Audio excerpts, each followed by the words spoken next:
I would like to call to order the Winthrop School Committee meeting of Monday, April 10th, 2023 at 6 p.m. We are in the Harvey Hearing Room, Town Hall, and this meeting is being recorded. May I have a roll call, please? Ms. Leonard? Yes. Mr. Lettieri? Yes. Mr. Matucci? Yep. Ms. Petrie? Yes. Ms. Swope? Here. Ms. Barry? Yes. Ms. Powell? Yes. Please rise for the Pledge of Allegiance. Mr. Lettieri, can you lead us? I pledge allegiance to the flag of the United States of America and to the republic for which it stands, one nation, under God, indivisible, with liberty and justice for all. Thank you. We are going to begin tonight with a public hearing on our 2023-24 budget. We will not be voting on the budget tonight, but we will be hearing about it and taking public comment. With that, I will turn the meeting over to Lisa to give us, Ms. Howard, to give us an update and broad outline of her proposal. Thank you very much. So the purpose of tonight is to have the public provide some input. If there are folks that could not be here tonight, certainly we will take any commentary through email, or if folks want to give a call to the superintendent's office after tonight's meeting with questions. That's certainly possible. We also have another meeting scheduled with the town's finance committee, and that is on the 25th, and that will be here in the Harvey Room at 6 p.m. I put together a short overview to give folks in the community as well as the school committee a brief overview of a level service budget and a needs-based budget for your thoughts and consideration and understanding. There has been much work that has gone into the development of both of these, and they are a continuously worked upon document as we go through the school year and end up at a final request to the town council in early June. Much more detailed reporting and discussion has happened during school committee budget subcommittees, and more discussion to happen at tonight's meeting as well as the FinCom meeting, and then subsequent town council meeting scheduled for the final presentation of the town manager's budget to the council. So for the first, I might have to have Laurie do this. There we go. So our budget, just as an overview, is developed using the following mindset. Starts on or about the first week in December. We utilize our district strategy, our school improvement plans. We review regulations, guidelines, compliance issues. We are focused on the recovery and wellness of our students, both pandemic recovery and also wellness moving forward with their schooling and the future vision of the school department. Lisa, excuse me, can you just move your microphone? I'm getting a text from the audience saying that they can't hear me. Sorry. Hopefully that's better. Just the next one, yep. As referenced, our district strategy includes the following broad system-wide strategic goals: the high-quality, rigorous instruction and curriculum alignment, teaching all students in a safe and welcoming environment, and professional culture and community engagement. All of those broad strategic goals are tied to school district goals, principal goals, and teacher goals as well. Some of the budget drivers when we're considering and working on developing the budget as a whole. One of the big ones is to continue to address the academic and social-emotional learning recovery from the pandemic for our students, and looking at their own recovery plans. Additional budget drivers: union negotiations were completed this school year. We have settled 6 of our 7 unions. We have 1 left to go. That's our administrators' union, that should be done by the end of this month. Some other drivers: just addressing the record high inflation which has affected the purchasing of supplies, the cost of fuel and utilities, increased transportation costs, and a significant increase in out-of-district school tuitions of 14%. Historically, out-of-district tuitions have gone up each year by no more than 2.5%, and this year is an unprecedented 14% increase, and that is set by the state of Massachusetts. And so that is a battle that is concerning for us. We've had an increase in enrollment of non-English speaking students. We have been working very closely, another budget driver, with our town manager, and town council. We look at our current funding levels with an eye towards long-term sustainability related to our growth and our vision. Some more drivers are around just that academic, emotional, and financial impact of COVID relates to our student attendance, and continuously trying to improve attendance, and then addressing the ongoing learning gaps of our students, as well as emotional impacts. Other budget drivers, the complexity of programming that's required by public schools, and that's each year the state of Massachusetts presents us with additional unfunded mandates. I'm sure people have heard me talk about those things in the past, and those are non-negotiable targets that the state is asking us to meet. Critical investments for long-term projects and capital that we have here in our school district. Mandates and regulations, audit findings and outcomes are also budget drivers. Legally mandated fixed costs drive our budget. Outside contracts for our facilities, things like our copy machines, our student information system platforms. Transportation is another driver, as well as an increase in our homeless population. Another challenge that we have been planning for over the past 3 years is the elimination of stimulus funding. So those were 3-year grants that were given to us to help mitigate the impacts of COVID. I believe we've done a very good job at looking at that funding and utilizing it in a manner that has helped us with a lot of one-time funding issues around technology, building and facility improvements. But we have also had to embed staffing in that to mitigate learning loss for some of our students, to focus on especially our youngest students in pre-K to 2 who had virtual learning. That was the biggest struggle for our students at that level, as well as our students with disabilities. And our pupil population, that is another budget driver. With the changes that we've had, quite a few EL students moving into the district, and we need to keep a focus on what we have committed to, which is reasonable student-teacher ratios, and again, supporting the rise in our EL population and making sure we're meeting the mandates of supporting those students. Ms. Howard, I just want to point out, you also have inflation on this list? Yes. Yes. Did I skip over inflation? You did, and I'm it's- probably just trying to ignore that for my own home as well. But inflation, obviously, is something that we're feeling, not just in schools, but, across all aspects of our lives. So, for discussion purposes, I felt like it would be important to show you the current school year and break the school budget down into a couple of different categories. Salaries that are paid for out of a grant. So we have salaries that are paid for out of the appropriation of monies that the town gives us. We also have additional salaries that we pay for out of grants. And then we have overall school expenses. What's not broken down here are additional school expenses that are covered in our grants. There are so many of them in different pockets, it's difficult to put that into a figure for folks that would make sense. A lot of them are one-time spending. But in total, the budget for this current school year paid out of the appropriation from the town is $23,797,750.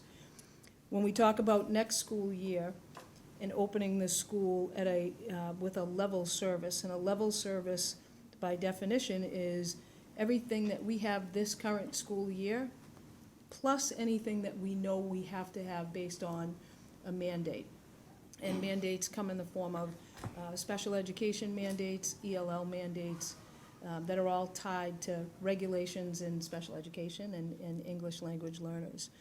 So the prediction for the salary in the moment for next school year for teachers, this is in all staff across our school district, is $21,240,595. We anticipate we will be paying an additional $1,878,746 in salaries out of grants. One of those grants is the ESSER 3 grant, which is in its final year next year. We have, second year? I'm sorry, ESSER 2, but for next year, ESSER 3 is in its final year, the salaries that we will be paying in September of 2025. And then expenses will be going up, as you can see, to $5,159,801 for a total anticipated level service budget of $26,400,396. On the next slide, I break it down just to show you the comparison and what the increase from year to year will be, and a brief explanation of what those increases include.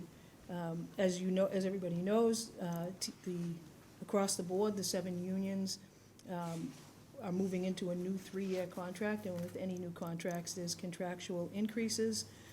And so that figure, that increase of $1,980,542 in salaries is reflective of steps. Teachers move up steps until they reach their final step. They can move across a lane if their degree status changes. The contract settlements of 2% across the unions. We anticipate that that will be all 7 unions.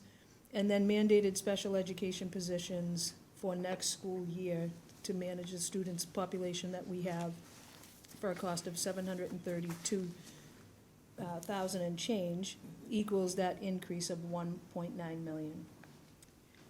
In the grants, we anticipate and are hopeful, based on the increase in enrollment, which transfers to how much money you get in certain grants, such as the Special Education 240 grant. So we are anticipating a small bump in that grant, and we would be embedding $164,017 worth of salaries into that grant into the combination of those grants next year. Expenses, after, along with the 14% out-of-district rate, some of the inflation rates, and having probably one grant that's we anticipate going down, which is an early childhood special education grant, and vendor and staff contract increases under the expenses would be approximately a $622,000 increase, for a total increase in level service need from last year to this year of $2.6 million and change. And again, this is a broad overview of the level service increase. I think it's important to know that we have challenges with the level service budget each year. So historically, we get a level service budget or close to or beneath a level service budget. And our challenge is we want to continue the forward progress towards achieving our goals, all while responding to the increased social emotional needs of our students, also servicing the increase in our EL students, and a focus on maintaining our newer facilities as well as our older facilities, and preserving class size, programs, and services that we have committed to, not only in our strategic plan, but in our school improvement plans and our basic school individual building goals. So after a level service budget comes what school districts really focus on, which is a needs-based budget. And a needs-based budget is something we do year to year to articulate to the community what we believe our students need in order to be on the same level playing field as communities around us and other schools that our kids compete with.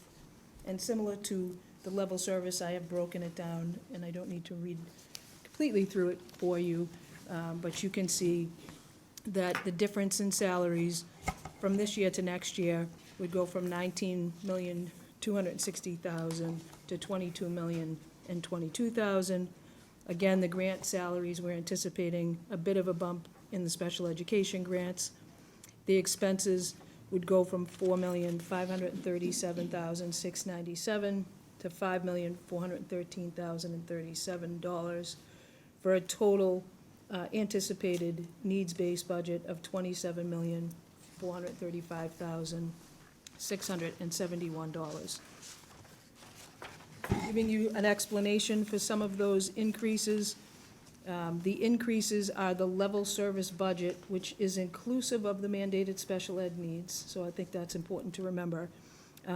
Plus additional needed positions, which I'll review on the next pages. The special education, again, anticipating those grants going up a little and moving some salaries. The increase in the current salaries that are in those grants up a little bit. And then the expenses, the level service increase plus additional materials, supplies, programs, and the like at the various schools, for an increase of $3,637,921. When we talk about a needs-based budget, and we break down what some of the new requests are from the schools, and again, this budget document is still moving, but as of right now, this is where we are at. We've broken it down by school. In the Gorman Forts Bank School, you'll see that there are mandated special ed services in there. Those are included in the level service budget in terms of the numbers. And the numbers that you see in there are not actual numbers, but anticipated costs. We have not hired the people yet, could be a little bit higher, could be a little bit lower. And those mandated special ed costs are a one-to-one nurse who is presently working with one of our students. We are not 100% sure that we will keep that particular person, so again, that price may be increased or decreased somewhat. A special education teacher for a classroom of students with autism, a BCBA working with the additional increase in students with autism coming out of early intervention, so students that are turning 3 coming to our school, as well as students moving from kindergarten to first grade to second grade. There is a need for an additional teacher, and that comes with the need for a board-certified behavioral analyst. And then to support those classrooms, we would need 3 additional aides, and in the general special education population, outside of that additional classroom, there is a need for 2 additional ESPs. Those are mandated services tied to IEPs that we have to provide the service. And then additional requests from the Gorman Fort Bank School at the moment, a reading specialist, a continuation of a junior custodian that was paid out of a grant in the past, and an additional adjustment counselor for that building. If you flip to the Cummings School, students that are moving from the Fort Bank second grade going to the third grade, who are presently in a classroom that's being serviced by 1 teacher covering grades first grade and second grade. Those second graders are moving to the third grade, and we need to have a classroom ready for those students because our classroom that is at the Cummings School right now is full, the autism classroom with students. So there is a need for an additional teacher for that classroom, as well as additional ESP support for our students that are currently in the school or for this new classroom as well. New requests for the Cummings School are a math interventionist and adding band back, which has been on this list of needs for the past 5 years. If you flip to the middle school, there are no mandated special education increases at the middle school for next year. However, Mr. Curley and his administrative team would like to add a world language teacher, for the 5th year in a row, a 7th grade social studies teacher, a 6th grade teacher to provide that particular team with 8 teachers so that they can all focus on their certified area of expertise. Mr. Curley would also, for the 5th year in a row, like band to return. A special education co-teacher is another new request for him. He'd like to have somebody in his general ed classrooms to co-teach and provide special education and specialized instructions in that environment during science and social studies. An additional EL teacher, although not mandatory at this point, he has a growing number of EL students in that grade and finding it almost impossible to service with the 1 teacher that he has. And he would like 2 educational interventionists to support students who don't require special education services, but do require continued mitigation for learning loss against COVID. At the high school level, We have a classroom, which is a language-based special education classroom at the middle school, and we have 3 students transitioning to the high school next year. We also have 4 students transitioning from the 5th grade to the 6th grade. So we can't eliminate the position at the middle school, but we have to create a position at the high school. And Mr. Crombie would like to add a special ed ESP to that room. The numbers don't require it, but it certainly is beneficial to the students. And for the 5th year in a row, he would like to bring band back to the district. And district-wide, so people who float across the district and meet the needs in multiple schools based on the number of students we have. A district-wide BCBA, we currently pay for services provided by a couple of different agencies, New England Center for Children, Boston ABA, and Beacon ABA services. It is more cost beneficial to have that within your district. We are hopeful to be able to have that cost taken up by one of those grants as long as we receive the funding for that. But for now, we've added it as a mandated special ed need in the level service budget. We have a need to add more speech and language services at the elementary level, so this particular person would float between 2 buildings, and occupational therapy as well. And mostly for our early elementary students who certainly have been impacted by the pandemic and missing services for a year and a half. They're really hard to teach fine motor skills virtually for some of our younger students, so we're finding that there is a more intense need for those students to have hands-on instruction during the school day. That is a very brief overview for a few reasons, to give the community, to give the school committee a chance to then dig deep into the 2 documents that I provided you with, which is the traditional level service budget broken down by school, as well as line item. So you see every line item in the budget and every cost associated with that line item. You also see every teacher, ESP, custodian. We put cafeteria costs in there this year so that you can see that into that budget. So we broke that down by both level service and the needs-based budget for you. As you all know, and the community may or may not know, there's been a change in the way, or a recommended change in the way the school department receives its total allocation from the town. And incorporated in that are budget items that belong in the school's budget that have always sat on the town's budget side. There's $10,016,000, and I should know it off the top of my head, $10,016,332 worth of $332 worth of town cost categories, school insurance, staff insurance for all the school employees, multiple categories of things, liability insurance, and the like. Those costs have always been listed on the town side, but they are actually school-incurred costs.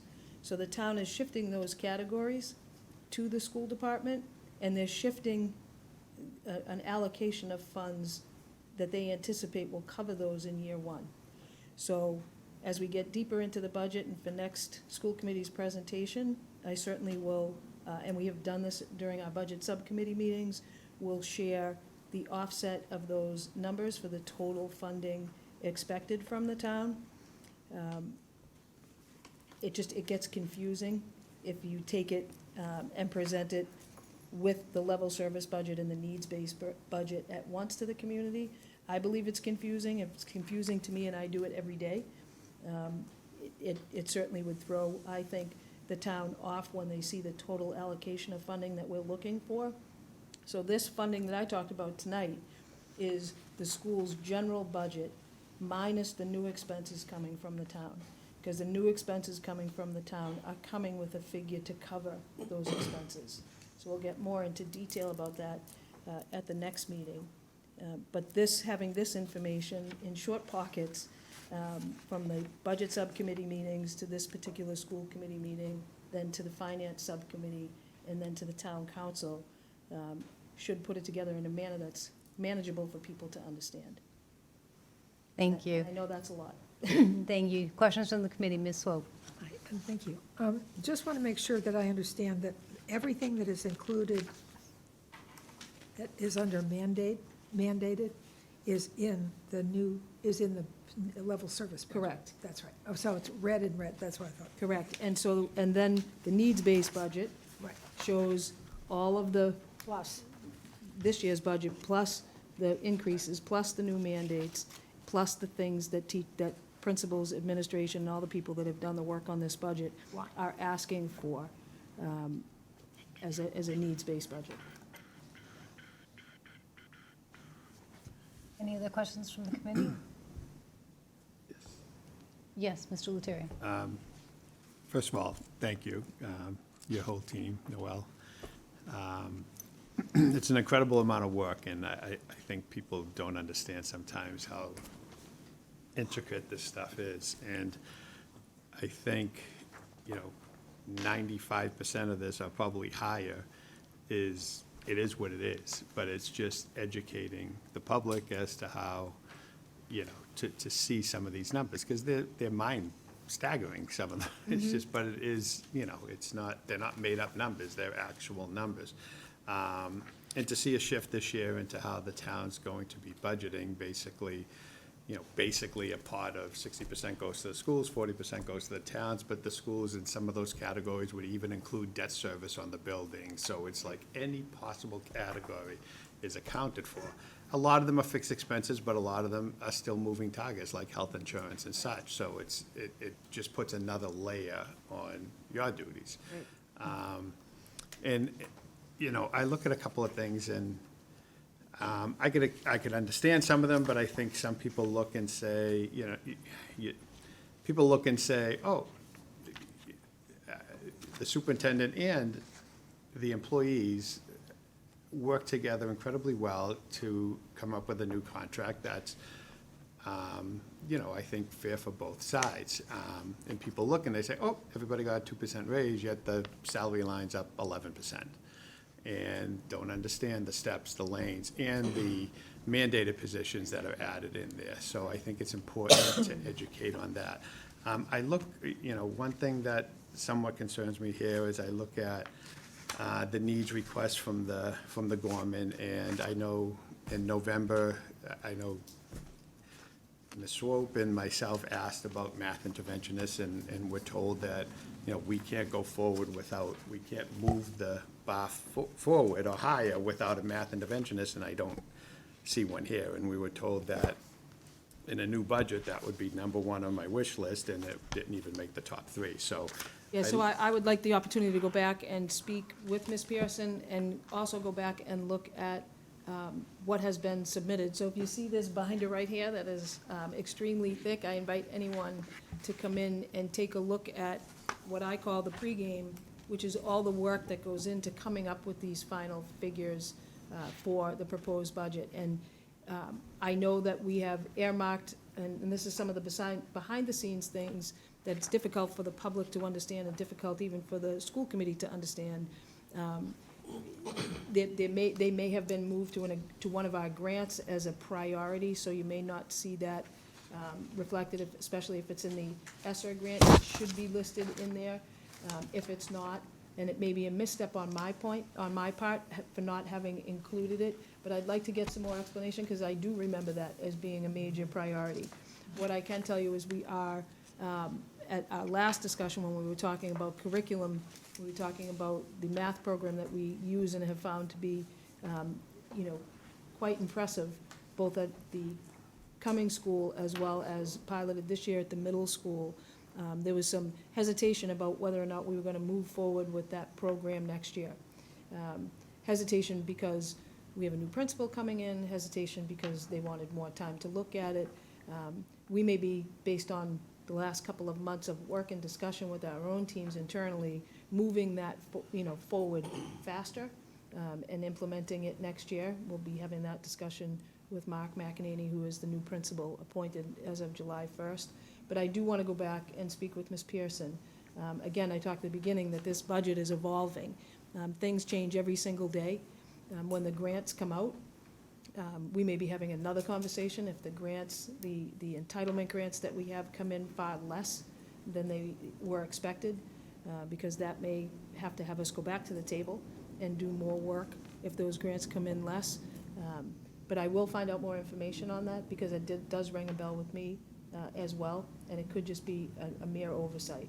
And just to continue for a second, I want to thank Laurie too, because I think she's incredibly helpful with some of these math programs, and like you were speaking, the illustrative math that's in the ATC and in the middle school now, and it's a learning process, right? It's a time adjustment for teachers to learn a new process and stuff, but I think Laurie will be incredibly helpful with that too, and would love to see that initiative start in the fall. But I think it's important too to, and again, maybe we could go over more details in the following meeting, but to look at even stuff like, to let the public understand like athletics budget and extracurriculars and the dollars that are involved in that. I mean, I know it's a goal of mine, and I'm sure I could speak for most of, if not all of the school committee members too, that we'd love to see user fees go away. That's been a goal for a long time, and to me, that's something that should be on a needs-based budget too, because, I think we put a lot of burden on parents, and that would be something that would be incredibly helpful. But, and again, to look even at expenses and to understand that there's a lot more consumables maybe at the lower levels for the elementary schools, to see that, the expenses are pretty high up, and a lot of it is inflation with just people could look at their own electric bills and gas bills and see that, but overall, I do want to thank you. It's a very comprehensive package. It's really great to see the grants backed out in bold red print. So, a lot of times in many years past that we didn't understand where those grants were coming from. So to see that is really good. But I think it helps reflect the total true cost of the school district's expenses. If you just look at the 22-23 school year, our salaries are not really $19,260,000 and change.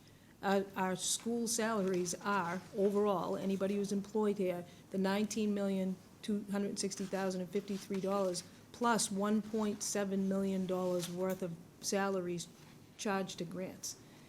If there was a grant conundrum and the state of Massachusetts took all those grants away, and we've seen it happen, 2003, we've seen the state go back and just lop off grants.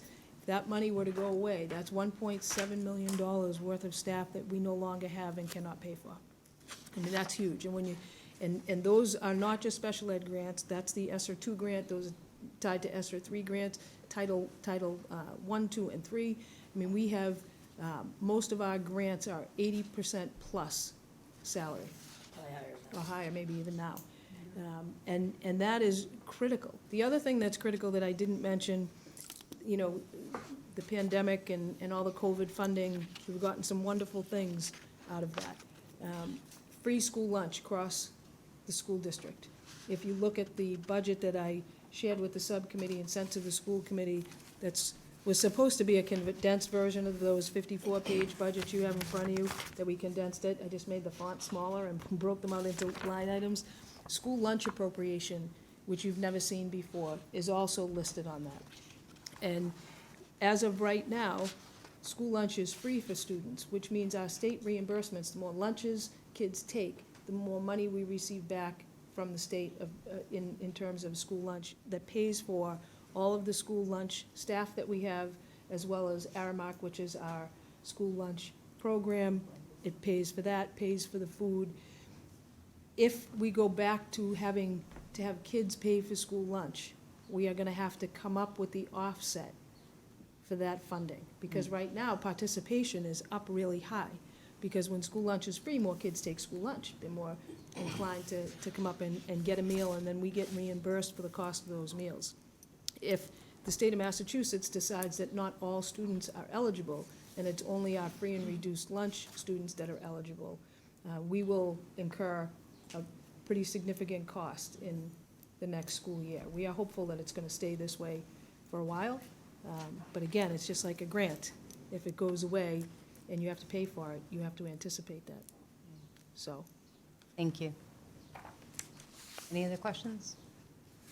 Hearing none, I would like to open this up to the public. Do you have anybody who wants to make a comment? Just here to listen. Okay. No comments from me, thank you. And just- I started at 6. But I am from, I'm a parent of a Corbin Bank second grader and on the site council, and. I'm sorry, can you state your name for the record? My name is Zachary Garrington. I live over on Sunnyside Ave. Again, my daughter is in second grade at Corbin, and I'm on the site council as a parent rep and co-chair.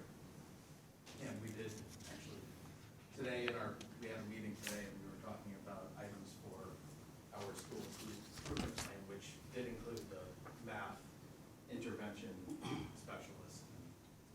So, Great, thank you very much, thank you for coming. and that, like I said, that may have been an oversight, so we certainly, again, this budget is fluid. yeah, we went through all we went through the parent and teacher surveys today. Okay, good. And so that, it was pretty apparent between the two surveys that math intervention needed to jump the list. Perfect, thank you. Thank you, and again, this budget, the extended version is available to the public. Yes, I was gonna say that, so that the budgets, I had sent out an email, again, just trying to involve the public, get more parent engagement, had sent the email out to the parents to let them know. We've always posted it in the paper. It's kind of a wonky version of the budget, because it gets posted in the paper as category. We actually presented this year a link on our main website that shows every single line item and lists it categorically, so you'll be able to look at that. And it compares this current school year's budget to a level service budget to a needs-based budget. The font is somewhat small, and it's intensive. I think it's 4 pages, but there's probably 150 lines on each page. But it is a good walkthrough to see the difference. And I think it's also important to note that there are reasons behind some of those categories changing. So what might have had $3,000 as a line item this year, next year it doesn't. And if you kind of crosswalk it with the increase in the other lines, we're also trying to clean up the line item budget so that when the Department of Education has our year-end report, they reflect our actual school expenditures appropriately, which directly correlates to increased funding from the state of Massachusetts for us. So we've spent a lot of time really cleaning up those lines to make sure that we're reflecting a budget of spending that maximizes our potential for income in terms of Chapter 70 and other categories, grant categories and the like. All right, fantastic. Any other comments from the committee? With that, I would like to adjourn the public hearing. Oh, yes, Question, I'm sorry. yeah. Just a general question about the procedure moving forward. What happens after tonight's meeting? And when does it go for votes here, and when does it go Sure. for votes with the council? So I'm glad you asked that, because I also put up on our website the budget calendar, which is new, to share that with the public, trying to be more transparent. So after tonight's meeting, the purpose of tonight is to get input and feedback from families and community members. Also, people can send an email if they watch this tonight and they have some comments. On the 25th of April, I take the next step, and, I'm sorry, on the 24th is a Monday, right? The 24th is Monday, so between now and the 24th, the school committee has time to review all of this. They've had budget subcommittee meetings, reviewed some of it, now they have time to review it, review public comment. And then on the 24th, I will present to the committee what I would recommend that they approve. I would recommend, and can tell you I'll recommend to approve a needs-based budget, because my job is to advocate for the children and school community. It may look a little bit different, it may be a little bit higher, when we add that math interventionist to it. And that's why we have these meetings, because we want to make sure that we have everything that we need in that budget. School committee will then vote on that. Once they vote on that, it gets delivered to the town manager. In the meantime, I continue to advocate on behalf of the school committee and with the school committee, and advocate for our students and school community, to the town's finance commission, finance committee, Jim? Finance Commission. Finance commission, which is a non-voting commission? Yeah, the Finance Commission is a composition of the Citizens Finance Group and the Council Subcommittee on Finance. And they go over every budget, every department. And the superintendent, it's always a great meeting to go to because it's full of How packed. intense? It is pretty intense. There's a lot of questions, and they'll go over a lot of the school department budget just to vet out any questions that they have or the superintendent might have as well. And that is when, April So, 20th? Yep, so the school committee meeting where they'll 25th. take and my the thing is recommendation is 24th. on Monday night, the 24th. On the 25th, I go before the town finance commission and explain to them and hope they ask me all kinds of questions about every line item and justify why it is that we're asking for the items that we're asking for and how we're paying for things. And then there is additional town council meetings up and until, I believe tentatively it's June 13th. Yes, the council will receive an official budget from the town manager May 2nd. The council will then go over it, as well as the Finance Commission will meet with all department heads and the school committee. The Finance Commission will present to the council their recommendations on the budget, June 6th. So that's a Tuesday, the first Tuesday in June. We will then have an additional meeting, June 13th, to vote on the budget. So we'll be asking for citizen feedback on the 6th, and then we'll ultimately vote on a budget on the 13th. And it's a timing thing with the charter that when it's presented, the clock starts ticking. We have to vote within 45 days of receiving the budget.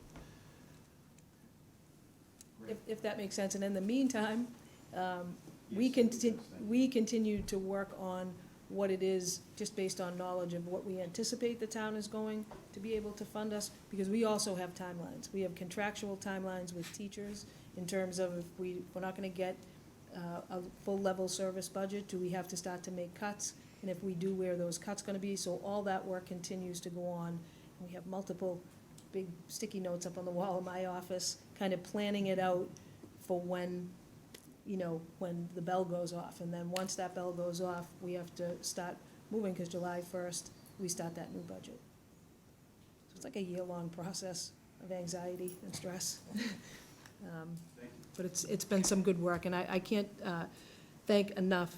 The involvement gets bigger and better every year from the school department's level, from the ground up, in building these budgets.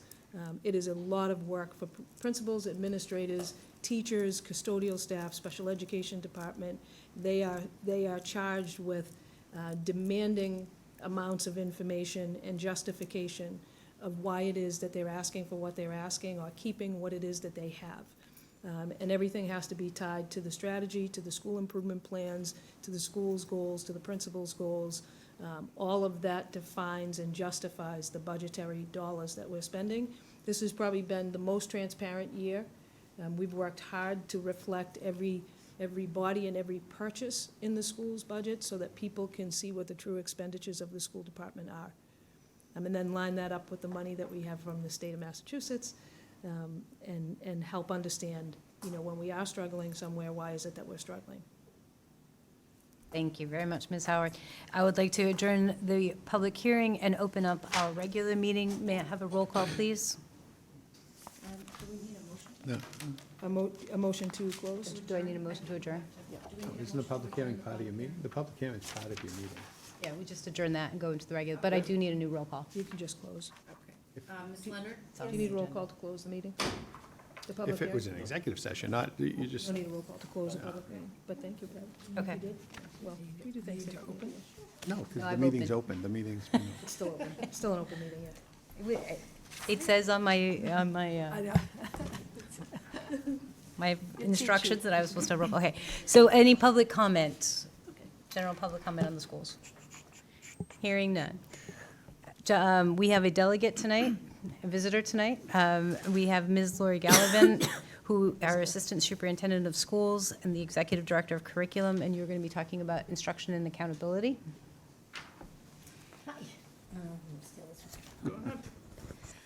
Thank you. I just wanted to come tonight to talk a little bit about the Satchel Pulse program that we've been using. That's the social emotional learning assessment that we've been doing. We just administered our second round of it. And just as a reminder for anyone that might be watching or doesn't know, this is a social emotional assessment that is given to all students, I shouldn't say that. It's reflective of all students in K through 12, but only students in grades 3 through 12 actually take the assessment themselves. K to 2, their teachers do an assessment of each student for them, just because of the, their age level and ability to really be able to take the assessment on their own. And it's based on CASEL competencies. There's 5 competencies that they focus on for social emotional health and well-being. Those 5 competencies are relationship skills, social awareness, self-management, self-awareness, and responsible decision-making. And all the questions that are asked the kids, there's I believe there's 5 questions in each category, in each competency. But it's all about their perception of themselves in those different areas in the classroom, in the school environment. And the teachers do an assessment of the students as well, and then they give us kind of like average scores. And we, given that this was our second time, our screening results, we had, in the elementary schools, 97% participation. In the high school and the middle school, it was closer to 90% participation. And that could just be who was absent that day or something like along those lines. But in relationship skills, our combined average scores were 6.9. In social awareness, it was 7.2. That's out of a scale of 8. Self-management, 6.7. Self-awareness, 6.9. And responsible decision-making, 6.9. So overall, it just gives us a snapshot. It gives us a tier, and just to hold this up, just to give you an idea. So green are students that are in tier 1, yellow, number of students in tier 2, and red, tier 3. So it's just like all of our assessments that we do. Red kind of means a warning area, yellow is, needs a little bit of attention, and green, kids seem to be doing all right. So we have almost 1,400 students in the green. We have approximately 285 that are in the yellow, and about 110 kids in the red. And when speaking to our adjustment counselors, after they review all this data, they put together intervention groups because most of the kids that are in red, they said they're already working with these students. There haven't been any real surprises. So they're students that are part of some of the groups that they're having regular ongoing work with. And then some of the students that are in yellow, we kind of plan, so for example, in 3rd grade, if it seems like social awareness is a big, it seems to be a large issue for 3rd grade, then that might be a topic that 3rd grade does whole group type SEL lessons on, they do things around, during Kindness Club runs some different things, and they work all of this into it. This program has some lessons that it offers to the counselors to use. There is a possibility of, you can pay for an additional add-on feature, which opens it up and gives you much more. So I've been talking with the counselors about that, and we figured we'd want to see what we get from the data this year and see if they really find that they would be very beneficial to them. But right now, I think it's giving us, it's allowing for the conversations between the teachers and the counselors, and the ability to keep an eye on a student. If all of a sudden somebody jumps from green down to red, it's just gives us a little bit of a flag to say, let's check in, let's find out what's going on, let's see what we can do to help support the students. So I think we're getting good data right now, and I think the counselors are finding it beneficial at this point, and once we do our 3rd and final assessment at the end of the year, we'll meet and review and see, what they think, and if it's something that they think we should really continue on with, or whether we should be looking for something else. Anybody have any Yes, questions? Ms. Wolf. Yeah, I have a question. What's the highest one out of all of your data? Was it The highest relationship? number, the green tier 1. No, I mean, of the categories. 5 categories, which one was the Oh, highest? which one was the highest? And which was the lowest? The highest was social awareness, which was 7.2, and the lowest was self-management, 6.7, which really is not really surprising, because No. since the pandemic, there have been some Right. struggles in that area, I can attest to that. Yeah. So, but like I said, I think it's it's great data to start the conversations, and to have something to, be able to, you know, look at and say, okay, something's changing here, what's going on, you know? So this was the second one that you've done? This was the second one, we did one in the fall. Is there any notable changes from the fall? I could tell you, so 132 students moved from tier 2 into tier 1. 20 students from tier 3 moved into tier 1. There were 84 new students assessed, so kids that got missed in the beginning, like, we had missed a chunk of kids, I think, at the high school in the beginning, so I'm guessing most of them were high school students. And then 1,159 students stayed in tier 1. So in tier 2, we had 35 move into tier 2 from tier 3. So 22 new students which were in tier 2, and 94 students stayed there. And we did have some students from tier 2 go into tier 3. Not huge numbers. And then we had a handful of students that did move from tier 1 to tier 3.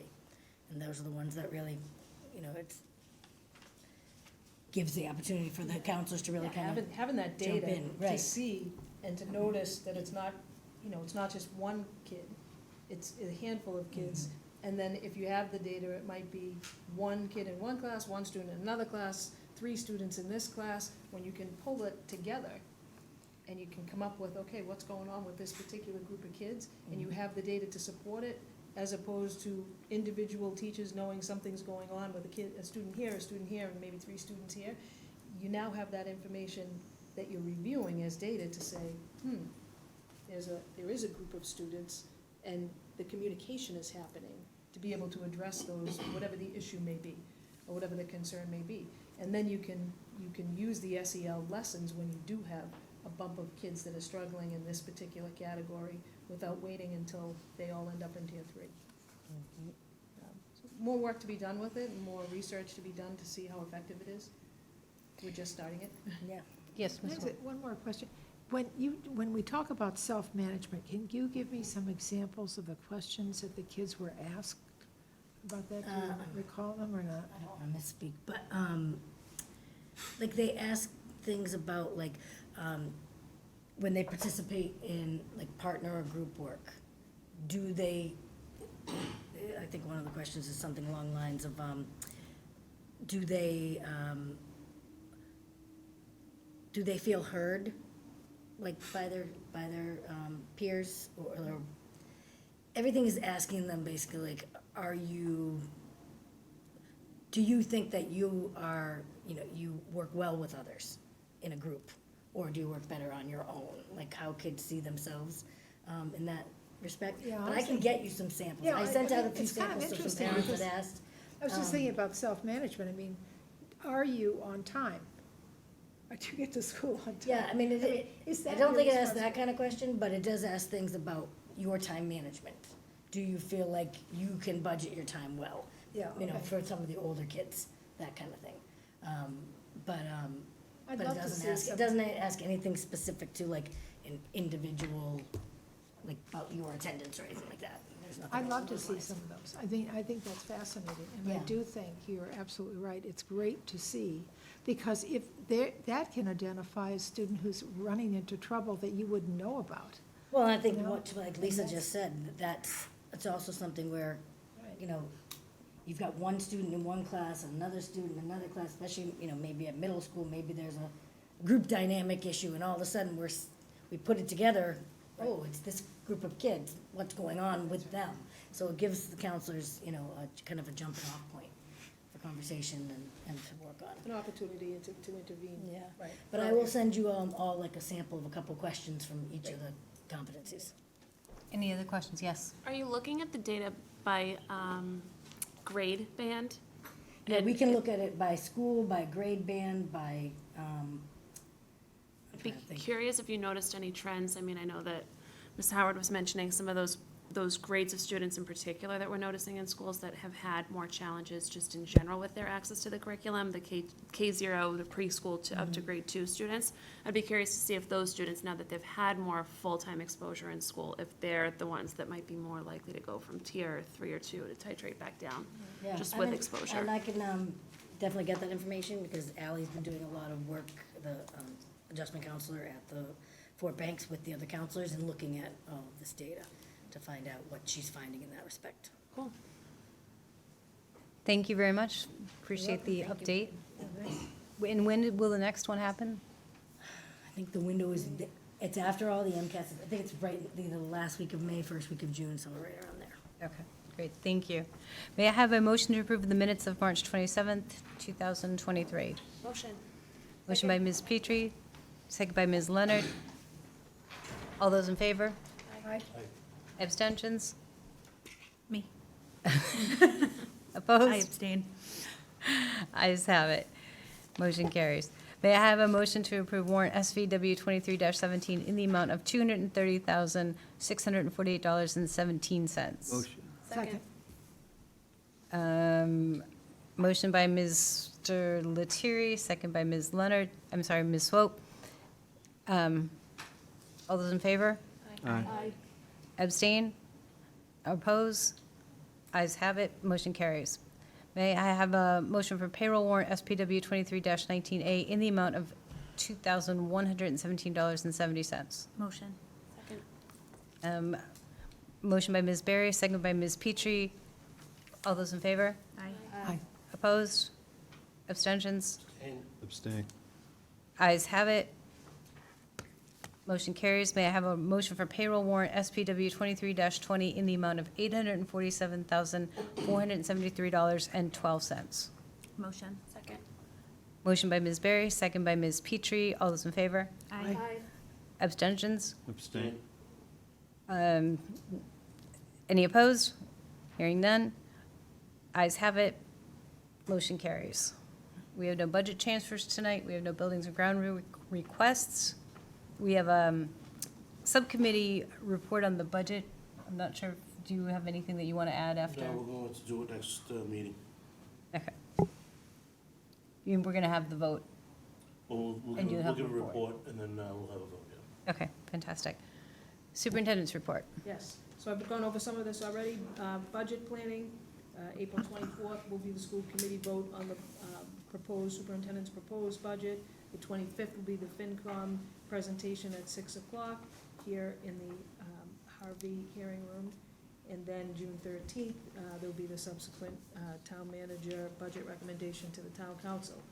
School happenings last week, we had early release day and parent conference days at the Gorman Fort Banks. On April 7th, Wendy Millar Page, who works for the school, for the town, visited the school to give our students a presentation on the importance of being a smart student as it relates to recycling and celebrate Earth, to help them celebrate Earth Day. Second graders were tasked with bringing in one small clean item that they thought would be good for reuse and recycling, so that was fun for them. Today was, as you heard, a site council meeting. And Ms. Pearson, I have not yet read it, but I will read it, sent out a really nice document from Utopia on the 6 essentials of strategies for teaching English language learners to her staff. We'll be sharing that with other staff. I started to read it before I came downstairs tonight, but didn't get a chance to go through it. It's one of many articles that we do share. At the coming school, April 12th is an early release date, 11:25. Ms. O'Leary would like to remind parents to please ensure that your child has a plan for after school. Last parent-teacher conferences at the ATC will be held on Wednesday as well. If you haven't signed up, there is information on the ATC website as well as emails that are provided to parents regarding signing up for those conferences, and if they want to set up a conference with specialists such as art, music, PE, computers, or SEL, that information is also on the ATC website. Congratulations to all of the students, and a special shout out to the survival of the staff for completing MCAS this past week. Everyone did a great job. There were some really cool t-shirts worn by staff and excitement to pump kids up for the week. MCAS prep for math is beginning this week at the ATC. There was no MCAS prep on Monday because it was a teacher mentor meeting, but the dates for the sessions are the 13th, the 24th, and the 27th of April. Those are all included in the parent emails. The middle school, April 11th and 12th, ELA MCAS reminder. And there are intramurals for basketball on Tuesdays and Thursdays. Big shout out to Mr. Curley, who has decided to run a Monday and Wednesday basketball pickup, which is different than intramurals. So basketball pickup is for students, boys and girls at the middle school level who don't necessarily want to engage in intramurals, but want to do something after school, 2 days a week. And so he has volunteered his services to hang in the gym with the students, and he had over 50 kids show up the other day.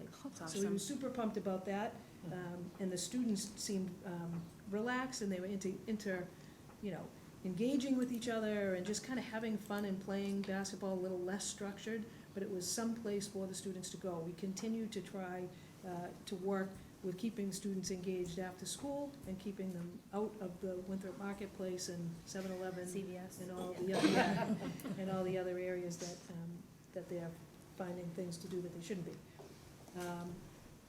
Wellness Committee is hosting Wellness Month at the high school, and Wellness Month is designed to educate students on the importance of nourishing their mental and physical health, as well as their overall well-being. There'll be assemblies, the wellness fair, the weekly Wake Up Winthrop segments and announcements, as well as colored day themes. Tomorrow, we will be having an assembly for grades 9 through 12 that provide mental health education topics for our students called Minding Your Mind. I'm not sure how many people are aware of it, but I am. And the goal is to reduce the stigma and destructive behaviors oftentimes associated with mental health issues by focusing on preventative education. So it should be cool. I plan on attending at least one of those sessions. And on the 28th, there is an aftermath assembly directly related to substance abuse, addiction, and recovery at the high school. Those are for our students internally, as well as our staff to be attending. March 28th and 29th are grade 10 ELA MCAS. And just a couple of little public relations. Student councils presenting Winthrop's Got Talent tomorrow at 6 o'clock at the high school. Tickets are $5 for students and $7 for adults. Just a reminder about donations that can be made for the Rona Male Town Scholarship, the only scholarship from the town of Winthrop, by sending checks to the Winthrop Tax Collector's Office. Checks can be made to the town of Winthrop indicating Rona, that's R-O-N-A, Male, M-A-E-L, Town Scholarship in the memo line. She's a former teacher here in the Winthrop Public Schools. And the class of 2026 is having a fundraiser at the Winthrop Arms on Wednesday, the 26th of April. 10% of the proceeds will go to the class, and they're gonna have some awesome split the pot raffles, so feel free to go see Casey and get, I would recommend the Black and Haddock. Good, it's gluten-free, for those of you who need gluten-free, and that is all I have. Any homeschool applications? We have none. Appointments? Just, again, I think I've said this a couple of meetings in a row, obviously I'm becoming repetitive, but Mark McNaney is been recommended and hired as the principal of the William P. Gorman's Fort Bank School beginning July 1st. Resignations, Kristen DeGue, who is a specialist health and wellness teacher, will be leaving us at the end of the school year. No retirements, postings, or leaves of absence. We have no new business. We have no unfinished business. Any public relations? I think I just went through what I had. Could I just say thank you to the class of 2023 for the Egg My Yard fundraiser, Oh, yes. which at my house made the holiday, Oh, I excellent, must excellent. say. So, That was a fun big one. appreciation from this particular parent for that. It was so cute and so clever, and it was just really lovely. So, thank you to that class. Yeah, I will second that. I had a lot of happy grandchildren. With that, may I have a motion to adjourn? Motion. Second. Motion by Ms. Swope, second by Ms. Leonard. All those in favor? Aye. Opposed? We are adjourned.